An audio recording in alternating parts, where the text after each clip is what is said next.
Assalamualaikum warahmatullahi wabarakatuh. Alhamdulillah wassalatu wassalamu ala Rasulillah wa ala alihi wa sahbihi wa mawalah. Wa ashhadu an la ilaha illallah wahdahu la syarikalah wa ashhadu anna Muhammadan abduhu wa rasuluh sallallahu alaihi wa ala alihi wa sahbihi wa man tabi'al huda ila yaumil qiyamah. Alhamdulillah, puji syukur kita haturkan kehadirat Allah di pagi ini bersama dengan kajian Ummahat Yogya. Bapak Ibu bisa kumpul di Masjid Al-Hidayah Purwosari dalam rangka untuk pembukaan kajian perdana pasca kita libur ketika Idul Adha. Dan ini kajian nekat ya. Mungkin yang lain masih libur, tapi kajian KUY sudah masuk. Saya menyangka tadi pesertanya sedikit, ternyata lumayan sedikit. Apa motivasinya? Nanti akan ada makan-makan dan betul ada makan-makan. Insya Allah ya. Anda sudah mendapatkannya, yaitu snack yang sudah disiapkan oleh panitia. Jadi setelah ini jangan berharap lagi ya. Namun insya Allah panitia akan tetap memberikan bonus.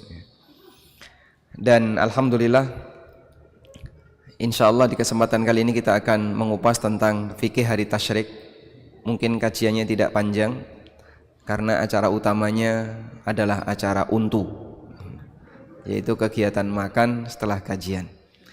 Sudah disiapkan artikel, semoga nanti bisa disimak bareng dan insya Allah akan di-share setelah kajian berakhir. Jadi untuk sementara silahkan fokus dengan menyimak keterangan yang ada di depan. Baik, kita akan baca terlebih dahulu. Tafadhol.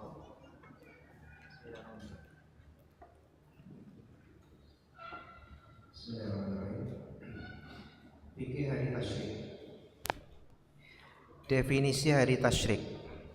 Istilah tasyrik diambil dari kata syarakat syams yang artinya matahari terbit. Menjemur sesuatu dalam bahasa Arab dinyatakan sebagai syaraqas syai'a lisyamsi. Hari tasyrik adalah tanggal 11, 12, 13 Dzulhijjah. Ada juga yang mengatakan bahwa hari tasyrik meliputi 4 hari, yaitu hari Idul Adha dan 3 hari setelahnya. Abu Ubaid mengatakan ada 2 pendapat ulama tentang alasan penamaan hari-hari tersebut dengan hari tasyrik. Yang pertama, karena dinamakan hari tasyrik karena kaum muslimin pada hari itu menjemur daging kurban untuk dibuat dendeng. Yang kedua, karena kegiatan berkorban tidak dilakukan kecuali setelah terbitnya matahari. Lisanul Arab. Nah, ini definisi hari tasyrik secara makna bahasa dari kata syaraqati syamsu yang artinya matahari terbit. Tempat terbit matahari itu dalam bahasa Arab disebut dengan al-masyriq, Rabbul masyriqi wal maghrib. Di ayat yang lain Allah Ta'ala mengatakan Rabbul masyriqaini wa Rabbul maghribain. Allah adalah Rabb al-masyriq dan al-maghrib. Al-masyriq artinya terbit, tempat terbitnya matahari. Disebut sebagai hari tasyrik karena kaum muslimin atau masyarakat ketika itu mereka sedang menjemur sesuatu. Dan menjemur itu dalam bahasa Arab artinya syarraqas syai'ah, mengenakan matahari. Sesuatu ditaruh di bawah terik matahari. Syarraqas syai'a lisyamsi, sesuatu dijemur di bawah matahari. Hari tasyrik adalah tanggal 11, 12 dan 13 Dzulhijjah. Ada juga yang menyebut bahwa hari tasyrik meliputi 4 hari, yaitu Idul Adha mulai dari tanggal 10 dan tanggal 11, 12, 13. Tapi sekali lagi ini kajian dari sisi makna bahasa, kajian dari sisi makna bahasa. Abu Ubaid, salah satu ahli bahasa, mengatakan Ada dua pendapat ulama tentang alasan penamaan kenapa hari ini disebut hari tasyrik. Pendapat pertama mengatakan tasyrik karena kaum muslimin sedang menjemur daging. Bahasa kita membuat dendeng. Ada juga yang mengatakan karena kegiatan kurban tidaklah dilakukan kecuali setelah terbit, dan tanggal di mana kaum muslimin berkorban itu ada 4 hari. Hari menyembelih ada berapa hari? 4 hari. Tanggal berapa? 10 sampai 13 Dzulhijjah. Sehingga penamaan hari tasyrik secara makna bahasa ada dua, kembali kepada waktu menyembelih. Waktu menyembelih yaitu tanggal 10 sampai tanggal 13 Dzulhijjah. Dan yang kedua, kembali kepada kegiatan masyarakat, di mana masyarakat ketika hari tasyrik itu menjemur daging. Sehingga berdasarkan dua alasan latar belakang penamaan ini, maka untuk yang mengatakan hari tasyrik adalah waktu menyembelih, mereka memasukkan hari tasyrik itu meliputi Idul Adha plus tanggal 11 sampai 13 Dzulhijjah. Sedangkan berdasarkan kegiatan masyarakat, tasyrik hanya mencakup tanggal 11 sampai 13 Dzulhijjah. Bisa dipahami ya? Inilah kenapa tadi disebutkan bahwasanya ada yang berpendapat hari tasyrik itu meliputi Idul Adha dan 3 hari setelahnya. Selanjutnya kita akan bahas keutamaan hari tasyrik. Keutamaan hari tasyrik. Allah berfirman, "Wadkurullaha fi ayyamin ma'dudat." Ingatlah Allah di hari-hari yang terbilang. Quran surat Al-Baqarah 203. Yang dimaksud dengan hari-hari yang terbilang adalah 3 hari setelah Idul Adha, yaitu hari tasyrik. Ini merupakan pendapat Ibnu Umar dan mayoritas ulama. Sementara Ibnu Abbas dan Rabbah berpendapat bahwa hari-hari yang terbilang jumlahnya 4 hari, yaitu Idul Adha dan 3 hari setelah. Baik. Dalam Al-Quran ada 2 penyebutan hari. Ada ayyamul ma'dudat dan ada al-ayyamul ma'lumat. Coba kita bukakan mushafnya ya. Allah Subhanahu wa taala berfirman, "Wadhkurullaha fi ayyamin ma'dudat." Ma'dudat ini disebutkan di surat Al-Baqarah ayat 184. Wadhkurullaha fi ayyamin ma'dudat. Afwan, bukan di sini ya. Fi ayyamin, bukan di ayat 184. Di surat Al-Baqarah ayat 203 Allah mengatakan wadhkurullaha fi ayyamin ma'dudat. Al-Baqarah ayat 203. Kata atau perintah untuk berzikir di waktu tertentu. Di situ ada kalimat wadhkurullaha fi ma'dudat. Di ayat yang lain Allah mengatakan liyadhkurusmallahi fi ayyamin ma'lumat. Ini ada di surat Al-Hajj ayat 28. Liyashhadu manafi'a lahum wa yadhkurusmallahi fi ayyamin ma'lumatin ala ma razaqahum min bahimatil an'am. Surat Al-Hajj ayat 28. Fi ayyamin ma'lumat. Kalau ini tadi Quran surah Al-Baqarah ayat berapa? 200 berapa tadi? 203. Kalau yang ini Quran surat Al-Baqarah ayat berapa? Ayat 28. Surat Al-Hajj ayat berapa? Surat Al-Hajj ayat 28. Baik. Nah, dan dua-duanya adalah momentum di mana kita diperintahkan oleh Allah untuk memperbanyak ingat kepada Allah.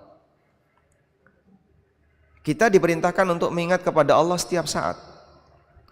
Tapi ada momentum tertentu lebih ditekankan lagi untuk mengingat kepada Allah Subhanahu wa taala. Dan ini menunjukkan bahwasanya berzikir kepada Allah di waktu ini lebih istimewa pahalanya. Sekarang kita lihat apa tafsirnya.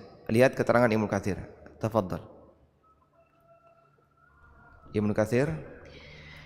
Ibnu Katsir mengutip keterangan Ibnu Abbas yang artinya Ibnu Abbas mengatakan yang dimaksud dengan ayyam al-ayyaman al-ma'dudat atau hari-hari yang terbilang adalah hari-hari tasyrik.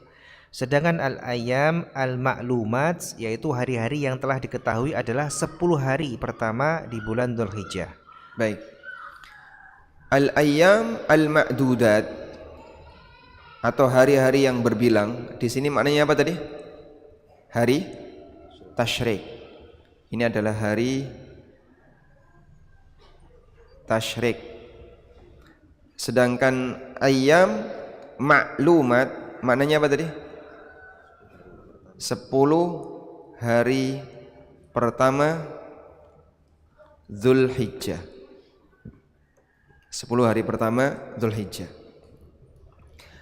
Di dua momentum inilah kita diperintahkan oleh Allah untuk memperbanyak zikir, sehingga berdasarkan dua ayat ini maka takbiran dimulai dari tanggal 1 sampai 13 Dzulhijjah.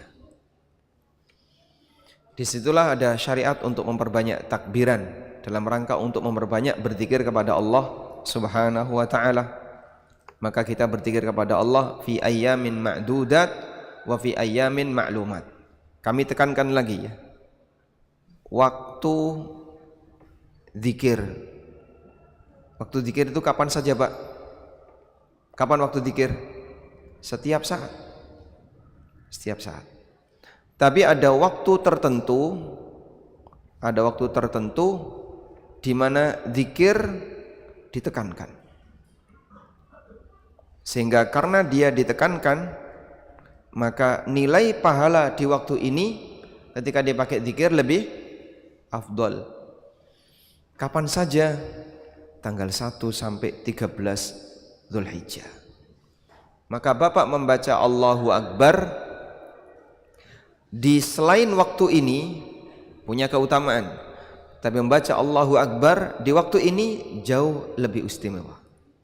Makanya kita kalau bisa di waktu-waktu ini banyak dermimil baca subhanallah, alhamdulillah, Allahu Akbar, atau baca takbiran di setiap saat. Dan itu seharusnya sudah kita mulai sejak tanggal 1 kemarin. Kita dermimil takbiran, baik dengan dikeraskan maupun tidak dikeraskan, semuanya rajin berzikir. Karena ini adalah hari-hari di mana kita disyariatkan untuk banyak zikir. Kita lanjutkan. Allah Ta'ala mengistimewakan hari tasyrik dengan Allah jadikan hari ini sebagai waktu istimewa untuk berzikir, sehingga Allah perintahkan kaum muslimin untuk memperbanyak zikir di hari ini. Dalam hadis dari Abdullah bin Qurt radhiyallahu anhu, Nabi SAW bersabda, "A'dhamul ayyami indallahi yaumun nahr, thumma yaumul qar." Hari yang paling agung di sisi Allah adalah hari kurban atau Idul Adha, kemudian hari Al-Qar. Hadis riwayat Abu Dawud, Ibnu Khuzaimah dan disahihkan oleh Al-Albani. Yang dimaksud dari hari Al-Qar adalah tanggal 11 Dzulhijjah. Ini berdasarkan keterangan Ibnu Khuzaimah bahwa Abu Bakar mengatakan bahwa hari Al-Qar adalah hari kedua setelah hari kurban. Baik. A'zamul ayyam indallah yaumun nahar. Hari yang paling agung di sisi Allah adalah hari An-Nahar, yaitu Idul Kurban. Tsumma yaumul qar, kemudian hari Al-Qar. Apa yang dimaksud dengan yaumul qar? Yaumul qar adalah tanggal 11 Zulhijjah. Kenapa disebut sebagai yaumul qar? Al-qar artinya menetap. Karena kaum muslimin di tanggal 11 Zulhijjah mereka menetap di Mina, sehingga tidak pindah dari Mina melanjutkan kegiatannya setelah tanggal 10. Kaum muslimin berada di Mina selama berapa hari? Di Mina saat haji. Di Mina saat haji dimulai dari tanggal 10 dilakukan Jumrah Aqabah, kemudian nanti tanggal 11, 12, 13. Di tanggal 11 sampai 13 ini lempar 3 jumrah. Sedangkan di tanggal 10 lempar 1 jumrah, yaitu Jumrah Aqabah saja. Maka setelah selesai kegiatan di tanggal 10 mereka tidak meninggalkan Mina. Di Mina. Maka tanggal 11 ini disebut dengan hari menetap, yaitu Yaumul Qar. Disebut sebagai Yaumul Qar karena kaum muslimin ketika itu mereka menetap di Mina. Tanggal 12 kaum muslimin tetap berada di Mina, tapi di sini mulai ada bagi siapa yang melakukan nafar awal. Sehingga yang mau meninggalkan Mina untuk nafar awal baru tanggal 12. Bagi mereka yang mau menetap untuk tanggal 13, nah, nanti mereka melakukan nafar tsani, baru meninggalkan Mina di tanggal 13 dengan melakukan nafar tsani. Sudah? Nafar itu artinya keberangkatan. Nafar awal berarti dia melakukan keberangkatan di hari pertama, yaitu tanggal 12. Maka di tanggal 11 berarti mereka tidak pindah sama sekali. Karena itulah tanggal 11 disebut dengan Yaumul Qar, hari di mana kaum muslimin menetap. Baik. Allah Subhanahu wa taala menjadikan Yaumul Adha dan Yaumul Qar sebagai hari yang istimewa. Karena itu kita dianjurkan untuk memperbanyak zikir di hari-hari itu. Sekarang kita lanjutkan. Di hari tasyrik dilarang puasa. Di hari tasyrik kita dilarang untuk berpuasa. Nabi SAW menyebutkan sebagai hari makan dan minum serta banyak berzikir kepada Allah. Dari Nubaisyah al-Hudali radhiyallahu anhu bahwa Nabi SAW bersabda, ayamu tasyrik ayamu aklin wa syurbin wa dzikrillahi azza wajal Wa dzikrin lillah. Wa dzikrin lillahi azza wajal. Hari tasyrik adalah hari makan, minum dan banyak mengingat Allah. Ibnu Rajab mengatakan, kita dilarang berpuasa pada hari tasyrik karena hari tasyrik adalah hari raya kaum muslimin di samping hari raya kurban. Karena itu tidak boleh puasa di Mina maupun di daerah lainnya menurut mayoritas ulama. Tidak sebagaimana pendapat Atha yang mengatakan sesungguhnya larangan puasa di hari tasyrik khusus bagi orang yang tinggal di Mina. Baik. Jadi ada hikmah besar kenapa kita disyariatkan tidak berpuasa saat hari tasyrik. Tidak berpuasa. Ya. Tujuannya apa? Biar agar apa? Kuat zikir.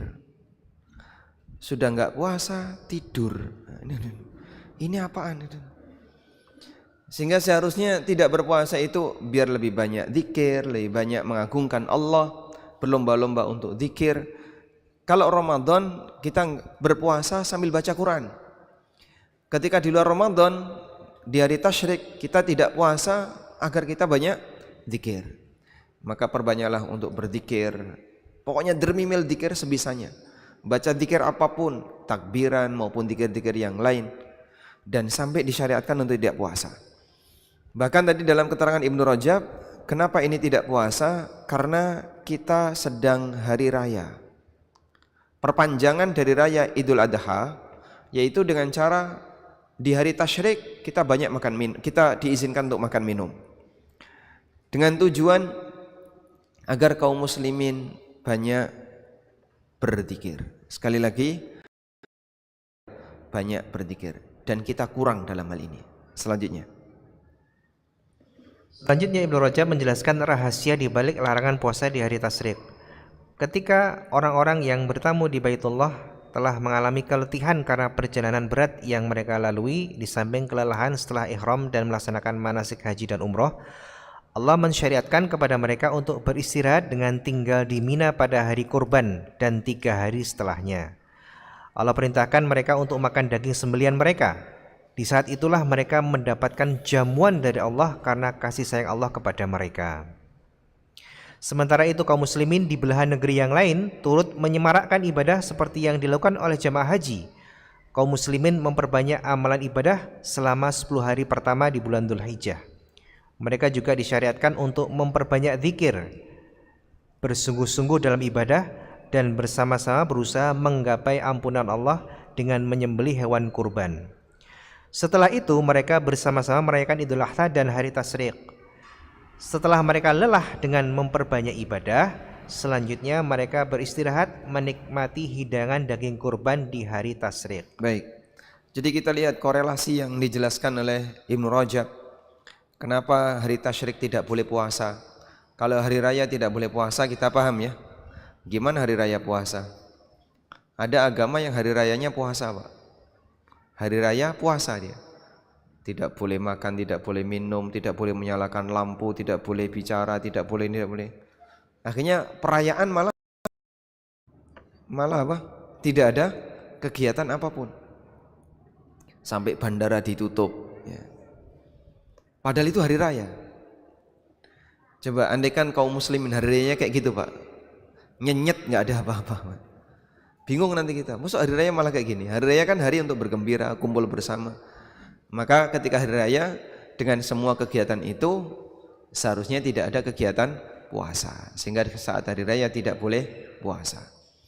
Hari tasyrik dibuat yang sama, agar kaum muslimin setelah mereka rajin ibadah di awal 10 pertama Dzulhijjah, terutama bagi para jamaah haji, kemudian mereka istirahat di hari menikmati hidangan dan memperbanyak bersyukur kepada Allah dengan berzikir. Memperbanyak bersyukur kepada Allah dengan berzikir. Maka sudah selayaknya jika hari untuk banyak zikir tidak kita pakai untuk maksiat. Sehingga aneh kalau ada orang di hari tasyrik malah joget-jogetan, pesta, bahkan habis makan daging sambil minum miras, dan dia bertindak jahat setelah diberi nikmat oleh Allah Subhanahu wa taala. Selanjutnya, Allah syariatkan kaum muslimin untuk menjadikan hari ini sebagai hari makan-makan dan minum, agar mereka bisa membantu mereka untuk semakin giat dalam berzikir, mengingat Allah dan melakukan ketaatan kepadanya. Dan itu merupakan bentuk syukur nikmat yang paling sempurna, di mana nikmat yang kita terima menjadi sarana untuk membantu agar semakin giat melakukan ibadah. Masya Allah, baik. Selanjutnya kita akan beralih ke amalan di hari tasyrik. Amalan di hari tasyrik.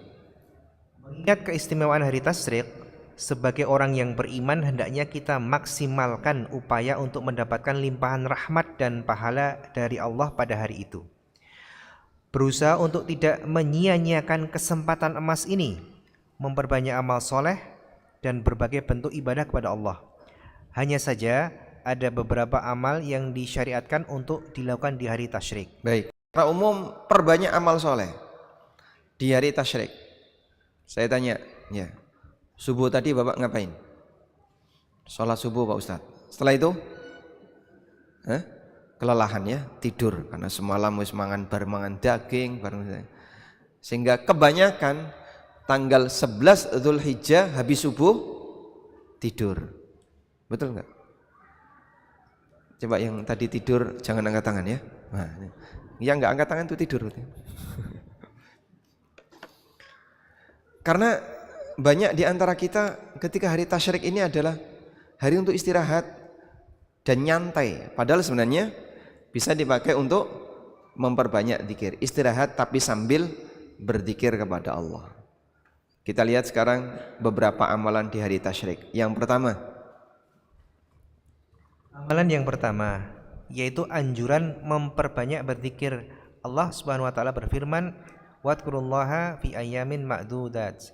Ingatlah Allah di hari-hari yang terbilang, yaitu di hari tasyrik. Siapa yang menafsirkan ayyamin ma'dudat adalah hari tasyrik? Tafsir siapa tadi? Radhiyallahu anhuma. Fi ayyamin ma'dudat maknanya adalah di hari tasyrik. Wadhkurullaha fi ayyamin ma'dudat. Perbanyaklah mengingat Allah di hari-hari yang terbilang, yaitu hari tasyrik.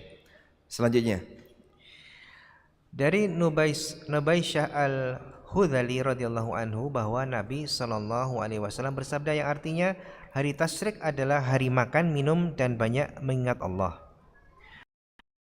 Pada hari tasyrik bisa dilakukan dalam beberapa bentuk, di antaranya yang pertama, melakukan takbiran setiap selesai sholat wajib sebagaimana yang dilakukan oleh para sahabat, seperti praktek Umar bin Khattab radhiyallahu anhu bahwa beliau dulu bertakbir setelah sholat subuh pada tanggal 9 Dzulhijjah sampai setelah duhur pada tanggal 13 Dzulhijjah.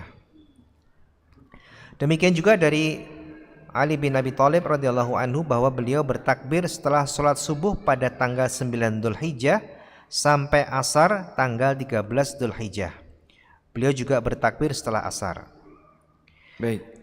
Jadi ada namanya takbiran setelah sholat disebut dengan takbiran muqayyad, disebut dengan takbiran apa namanya? Muqayyad, yaitu takbiran yang dilakukan setelah sholat wajib. Dan praktek ini dilakukan oleh beberapa sahabat, sebagaimana praktek Umar bin Khattab radhiyallahu anhu. Boleh takbiran setelah subuh pada saat tanggal 9 Dzulhijjah, dan takbiran muqayyad dimulai dari tanggal 9 sampai tanggal 13. Kemudian juga yang dilakukan oleh Ali bin Abi Thalib, demikian pula yang dilakukan oleh sahabat yang lain. Sehingga praktek para sahabat di masa silam, selesai sholat wajib mereka takbiran. Selanjutnya, kemudian amalan yang kedua, mengingat Allah dan berzikir ketika menyembelih, karena penyembelihan kurban bisa dilaksanakan sampai hari tasyrik berakhir. Nabi sallallahu alaihi wasallam bersabda, "Kullu ayyamin tasyriki dabhun." Di setiap hari tasyrik boleh menyembelih. baik. Anda lihat ayat ini. Liyashhadu manafi'a lahum, agar mereka menghadiri, menyaksikan manfaat-manfaat yang mereka dapatkan. Wa yadhkuru ismallahi, dan mereka mengingat nama Allah, fi ayyamin ma'lumat, di hari-hari yang telah ditetapkan, ala ma razaqahum, di hari-hari yang telah diketahui, ala ma razaqahum, terhadap apa yang Allah berikan kepada mereka, mim bahimatil an'am, berupa binatang ternak. Agar mereka menyebut nama Allah di hari-hari penyembelian terhadap binatang ternak. Maksudnya apa? Saat melihat hewan kurban itu takbiran. Sebagian ulama menganjurkan, kalau Anda melihat hewan kurban, ingat nama Allah. Nah, makna mengingat nama Allah terhadap binatang ternak di hari kurban itu apa? Ada dua. Pertama adalah saat mau menyembelih, dia menyebut nama Allah. Bismillah, Allahu Akbar. Kemudian nyembelih. Sebagaimana orang musyrik ketika mereka mau sajen, mereka menyebut nama selain Allah. Maka kaum muslimin saat mau menyembelih kurban, mereka mengagungkan nama Allah. Bismillah, Allahu Akbar. Yang kedua, yang dimaksud dengan mengingat nama Allah terhadap binatang ternak adalah saat melihat hewan kurban itu takbiran. Maka Bapak Ibu kalau melihat hewan kurban langsung takbiran, Allahu Akbar, Allahu Akbar. Dalam momentum ketika melihat hewan kurban, maka praktek yang dilakukan oleh masyarakat sudah benar tapi kurang semarak. Kita sebut kurang semarak karena masih banyak orang yang ketika lihat hewan kurban ya diam saja. Bahkan ketika menyembelih dia cukup membaca bismillah saja, walaupun sebenarnya disyariatkan untuk membaca bismillah Allahu Akbar. Disinilah kita bisa memahami berkaitan dengan menyembelih ya. Menyembelih untuk selain kurban cukup bismillah. Cukup basmalah saja ya. Sedangkan untuk kurban bacaannya bismillah, yang ini syarat halal plus takbir Allahu Akbar. Maka bismillahi wallahu akbar ini yang dibaca oleh Nabi SAW saat beliau menyembelih kurban. Kalau sembelihan yang lain tidak perlu Allahu Akbar. Nah, zikir liyadhkuru smallahi fi ayyamin ma'lumatin ala ma razaqahum min bahimatil an'am, agar mereka menyebut nama Allah di hari-hari tertentu terhadap binatang ternak. Maksudnya adalah saat dia mau proses menyembelih, dia berzikir kepada Allah Subhanahu wa taala dengan membaca bismillah Allahu Akbar. Selanjutnya,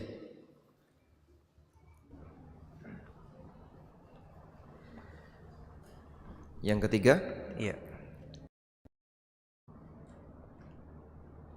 Yang ketiga, mengingat Allah dengan membaca basmalah sebelum makan dan hamdalah setelah makan. Rasulullah Shallallahu Alaihi Wasallam bersabda yang artinya, sesungguhnya Allah ridho terhadap hamba yang makan sesuap makanan kemudian memuji Allah, atau minum seteguk air dan memuji Allah karenanya. Jadi setelah makan memuji Allah, setelah makan dan minum memuji Allah dapat ridha Allah. Sudah dapat nikmat, cukup bermodal alhamdulillah, dia dapat apa? Ridha Allah. Selanjutnya, yang keempat, mengingat Allah dengan melantunkan takbir ketika melempar jumroh di hari tasyrik yang hanya dilakukan oleh jamaah haji. Terhadap hadis Aisyah yang mengatakan sesungguhnya pelemparan jumroh dan sa'i antara Safa dan Marwah disyariatkan untuk menegakkan zikir kepada Allah. Baik, makanya pada saat lempar jumroh yang dibaca apa? Takbir. Allahu Akbar. Allahu Akbar. Allahu Akbar. Allahu Akbar. Sambil melempar kerikil itu baca Allahu Akbar. Allahu Akbar. Sehingga bertakbir mengagungkan nama Allah saat melempar jumrah. Hadis ini menyatakan innama ju'ila ramyul jimar was-sa'yu bainas safa wal marwah. Disyariatkan adanya lempar jumrah, disyariatkan adanya sa'i marwah, tujuannya adalah liiqamati dzikrillah, untuk menegakkan zikrullah. Sehingga pada saat melempar jumrah iringi dengan takbir Allahu Akbar, Allahu Akbar, sebanyak 7 lemparan. Sehingga tujuannya adalah dalam rangka untuk mengagungkan nama Allah Subhanahu wa taala. Selanjutnya, yang kelima, kemudian mengingat Allah dengan memperbanyak takbiran secara mutlak dimanapun dan kapanpun, sebagaimana yang dilakukan oleh Umar radhiyallahu anhu. Beliau melakukan takbiran di kemahnya di Mina, kemudian diikuti oleh banyak orang sehingga Mina bergetar karena gema takbir.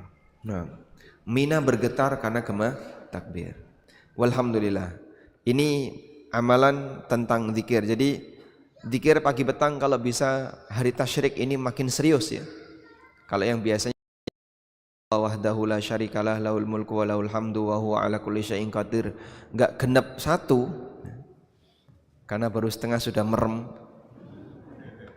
Maka untuk hari tasyrik kalau bisa Anda baca sampai 10 kali minimal, atau 100 kali lebih bagus. Sehingga di hari tasyrik kita banyak zikrullah. Selanjutnya, amalan yang kedua. Amalan yang kedua, memberdoa kepada Allah.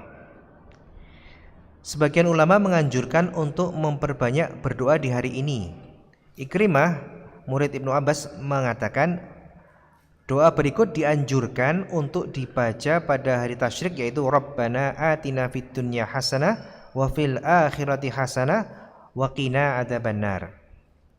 Doa ini yang kita kenal dengan doa sapu jagat, dan memang demikian. Doa ini dianggap sebagai doa yang isinya mengumpulkan semua bentuk kebaikan dan menolak semua bentuk keburukan. Karena itulah doa ini menjadi pilihan yang sangat sering dilantunkan oleh manusia terbaik, yaitu Rasulullah Sallallahu Alaihi Wasallam. Anas bin Malik mengatakan doa yang paling banyak dilantunkan oleh Nabi Sallallahu Alaihi Wasallam adalah Rabbana atina fid dunya hasanah dan seterusnya. Di samping itu, doa merupakan bentuk mengingat Allah yang sangat agung, berisi pujian dan harapan manusia kepada Tuhannya, sehingga hari ini menjadi hari yang istimewa untuk memperbanyak doa. Baik, Anda lihat ini. Di surat Al-Baqarah Allah Subhanahu wa taala menjelaskan tentang haji. Tepatnya adalah mulai dari ayat 197. Al-hajju ashhurum ma'lumat faman farada fihinnal hajja fala rafasa wala fusuqa wala jidala fil hajj. Ayat 198 juga menjelaskan tentang masalah haji, syariat apa yang harus dilakukan setelah orang meninggalkan Arafah. Kemudian ayat 199 perintah untuk memperbanyak istighfar setelah orang itu bertolak meninggalkan Arafah. Kemudian di ayat 200 syariat untuk banyak berzikir pada saat orang sudah selesai manasik. Sudah? Nah, di bagian ini Allah sebutkan doa manusia. Fa idza qadaitum manasikakum, apabila kalian sudah menyelesaikan manasik kalian. Menyelesaikan manasik ditandai dengan apa? Sudah tahallul. Selesai tahallul, orang itu bertahan di mana? Di Mina. Jadi wukuf di Arafah, mabit di Musdalifah, lanjut ke Mina, lempar jumrah Aqabah, kemudian dia tahallul, dia potong rambut, lalu dia boleh ganti baju. Kemudian setelah itu ngapain? Dia tawaf ifadah, maka dia sudah sah sebagai orang yang tahallul tsani. Kalau lempar jumrah Aqabah kemudian cukur rambut saja, dia sudah tahallul awal, boleh ganti baju. Kemudian dia menyembelih hewan. Kemudian nanti ketika dia sudah tawaf ifadah, tahallul tsani di tanggal 10 sudah selesai seluruh kegiatan haji. Dah? Sehingga karena sudah selesai seluruh kegiatan haji, Allah katakan fa idza qadaitum manasikakum. Kalau kalian sudah menyelesaikan manasik kalian, ingat Allah enggak putus.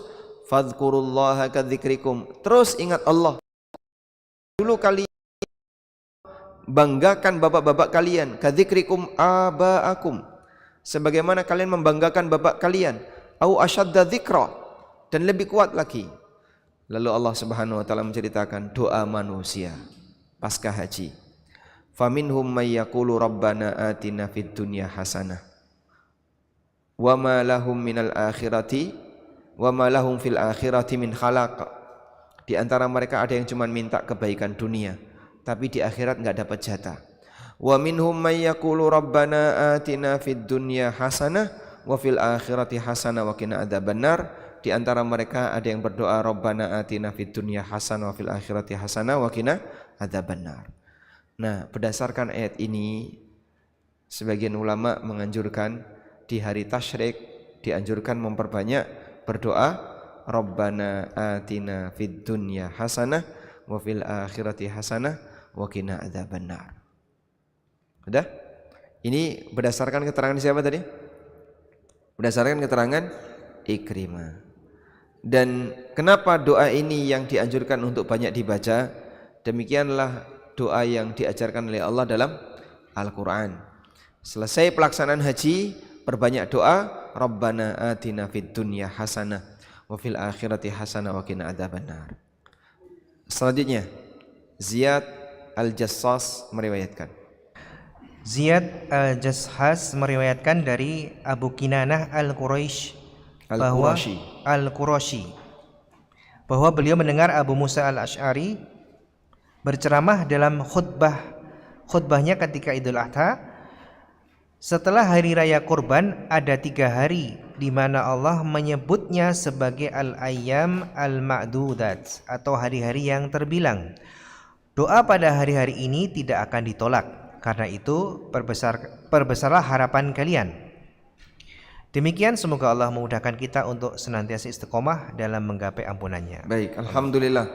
Jadi jika riwayat dari Abu Musa Al-Asy'ari ini sahih, beliau pernah berceramah setelah hari raya ada 3 hari zikrullah, 3 hari untuk banyak mengingat Allah, di mana Allah menyebut hari ini dengan al-ayyam al-ma'dudat, hari yang bilangannya tertentu.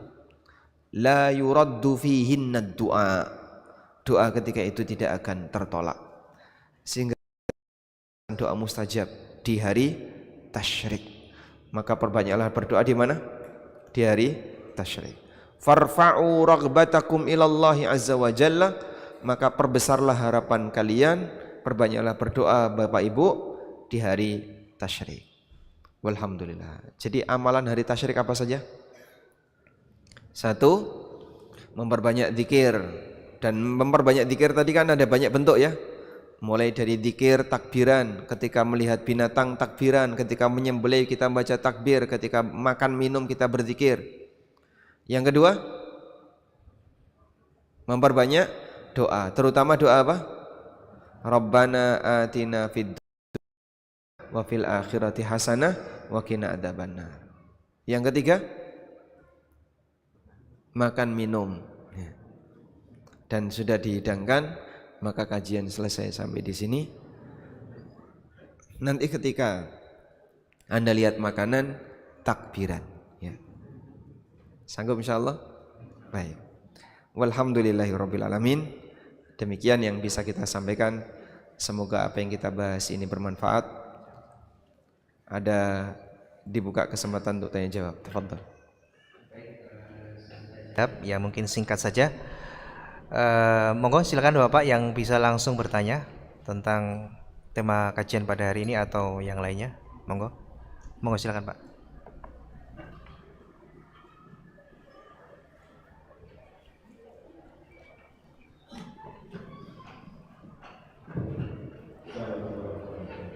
Waalaikumsalam warahmatullahi wabarakatuh.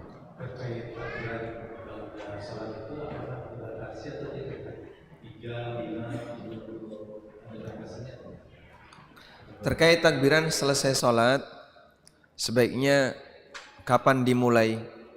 Sebaiknya dimulai setelah istighfar, Allahumma antas salam wa minkas salam tabarakta ya dzal jalali wal ikram, lalu Anda takbiran. Lalu berapa jumlahnya? Apakah dibatasi 3 atau 5? Tidak ada batas. Sehingga takbiran boleh berapapun, makin banyak makin bagus. Maka di sini ada pengalihan amalan dari amalan A beralih ke amalan B karena momentumnya berbeda. Sehingga biasanya zikir-zikir ini maka ganti yang itu karena momentumnya adalah momentum hari tasyrik. Wallahu a'lam.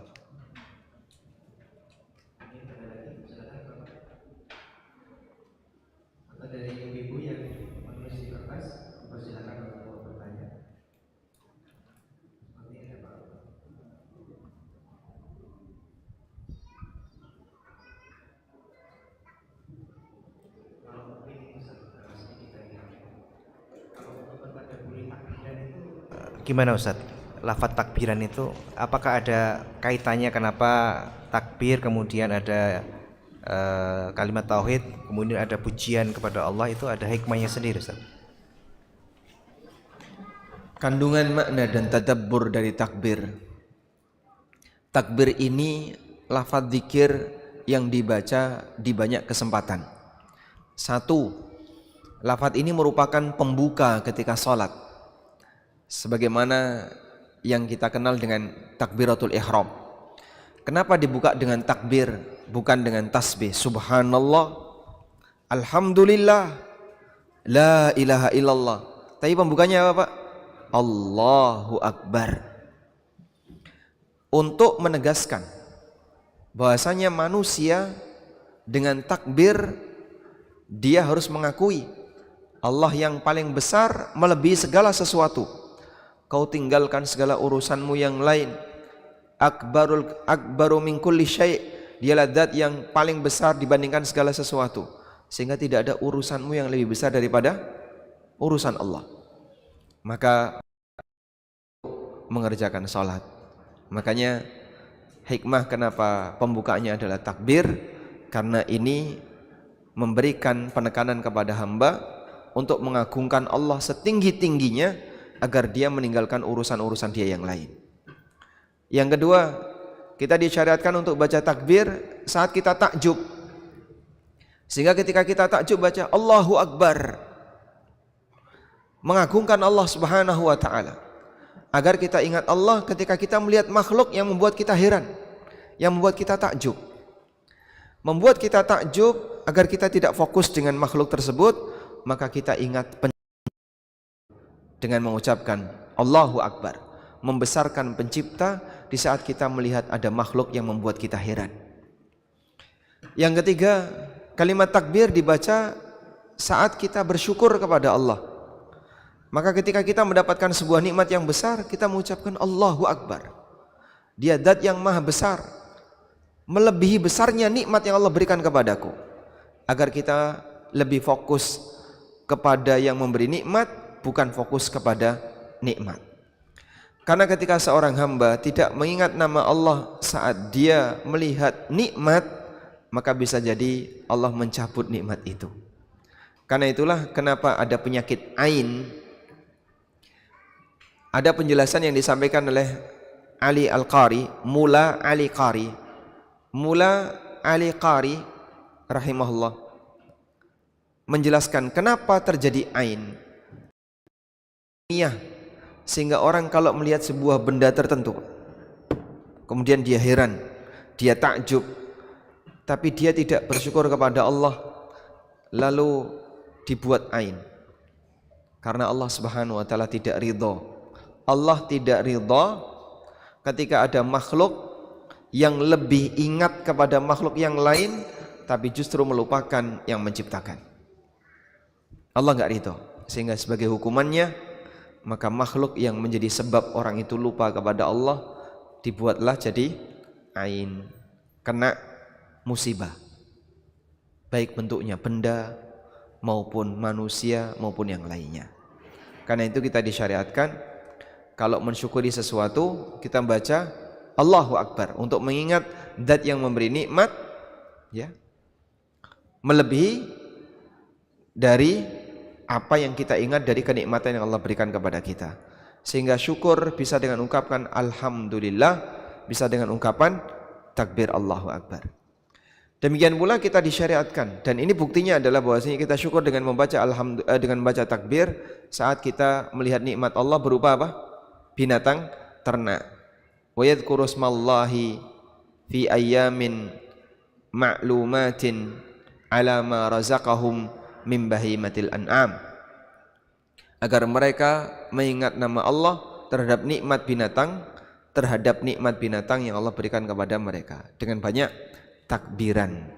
Nah, dan takbir kita baca ketika di momentum hari raya sebagai wujud rasa syukur kita kepada Allah Subhanahu wa taala. Sehingga tujuannya adalah kenapa takbir? Agar kita ingat kepada zat yang memberi nikmat, bukan kepada fokus kepada nikmat tersebut. Karena kebanggaan orang dengan nikmat akan membuat dia jadi lupa, jadi lalai terhadap zat yang memberi nikmat. Wallahu a'lam. Kita baca cukup banyak, ini kita ringkas saja nggih untuk pertanyaan dari ibu-ibu. Mohon maaf jika ada yang belum terbaca. Yang pertama adalah terkait dengan takbiran dan juga hewan kurban, Ustaz. Untuk terkait dengan takbiran, apakah takbiran itu memang hanya dibatasi ketika malam Idul Fitri dan tanggal 1 sampai 13 Dzulhijjah? Pembatasan satu. Kemudian yang kedua terkait dengan hewan kurban. Menyembelih di hari tasyrik, apakah keutamaannya itu sama dengan pada hari Idul Adha? Dan apakah hewan kurban yang disembelih itu menjadi kendaraan saat di akhirat? Ya. Apakah takbiran itu nggak boleh di luar hari raya dan hari tasyrik?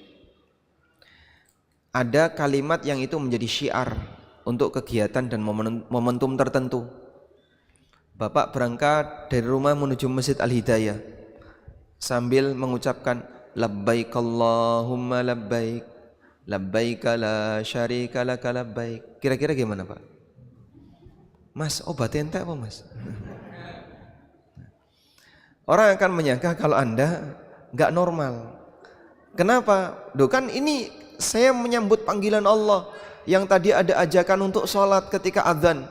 Hayya 'alas shalah, hayya 'alas shalah. Maka kita datang labbaik Allahumma labbaik labbaik la syarika laka. Ini keluar dari rumah sakit jiwa. Dikiranya orang gila yang lepas dari rumah sakit. Kenapa tidak boleh? Kalau melihat makna nggak ada salah. Tapi masalahnya ini adalah syiar ketika orang sedang ihram. Dan itu pun dibatasi. Ihram sampai tanggal sekian sudah berhenti talbiyahnya. Karena kamu sudah sampai di titik utama. Ketika orang umroh, kapan dia berhenti membaca talbiyah? Begitu sudah mendekati Hajar Aswad. Ketika orang tawaf kok labbaik Allahumma labbaik, ya salah. Tawaf bukan labbaik Allahumma labbaik. Tawaf zikir bebas. Sa'i juga sama, bukan labbaik Allahumma labbaik. Tapi sa'i bentuknya zikir bebas. Jadi takbiran kenapa tidak disyariatkan di luar hari raya dan hari tasyrik? Karena itu syiar di hari raya dan hari tasyrik. Maka dibawa keluar, beda lagi nanti suasananya, gitu Pak ya. Jadinya masing-masing ada tempatnya. Zikir ini di tempat ini, zikir ini di tempat ini, zikir ini di tempat yang berbeda. Maka kita baca zikir itu sesuai dengan tempatnya masing-masing. Wallahu a'lam. Yang kedua, apa tadi? Apakah keutamaan menyembelih di hari tasyrik sama sebagaimana menyembelih saat Idul Adha? Saat Idul Adha paling afdol. Berdasarkan hadis riwayat Bukhari, ma min ayyamin al-amalus salih ahabbu ilallah min hadhil ayyam. Tidak ada hari di mana amal saleh lebih dicintai oleh Allah melebihi amal saleh yang dilakukan di 10 pertama bulan Dzulhijjah. 10 pertama berarti tanggal 1 sampai tanggal 10. Hari tasyrik tidak masuk. Boleh menyembelih di hari tasyrik, dan tadi Nabi SAW mengatakan likulli ayyamit tasyriki dzabhun. Di setiap hari tasyrik itu ada proses menyembelih. Artinya diizinkan untuk menyembelih di hari tasyrik. Maka tidak masalah menyembelih dilakukan di hari tasyrik. Tapi secara afdoliyah tanggal 10 paling afdol. Nah, Tunggangan di akhirat. ada sebuah hadis yang menyebutkan, perbaikilah atau gunakanlah hewan kurban yang terbaik. Fa innahu khairu matayakum yaumal qiyamah. Karena itu akan menjadi kendaraan kalian besok di hari kiamat. Tapi hadis ini dhaif jiddan. Karena statusnya dhaif jiddan, sehingga tidak bisa kita jadikan sebagai dalil. Maka enggak ada ceritanya hewan kurban akan menjadi kendaraan kita di hari kiamat. Sebab sumbernya adalah hadis yang tidak valid. Wallahu a'lam. Baik, walhamdulillahirabbil alamin. Demikian yang bisa kita bahas, semoga bermanfaat. Wassallallahu ala nabiyyina Muhammadin wa ala alihi wa sahbihi wasallam. Wa akhiru da'wana alhamdulillahirabbil alamin. Wassalamualaikum warahmatullahi wabarakatuh.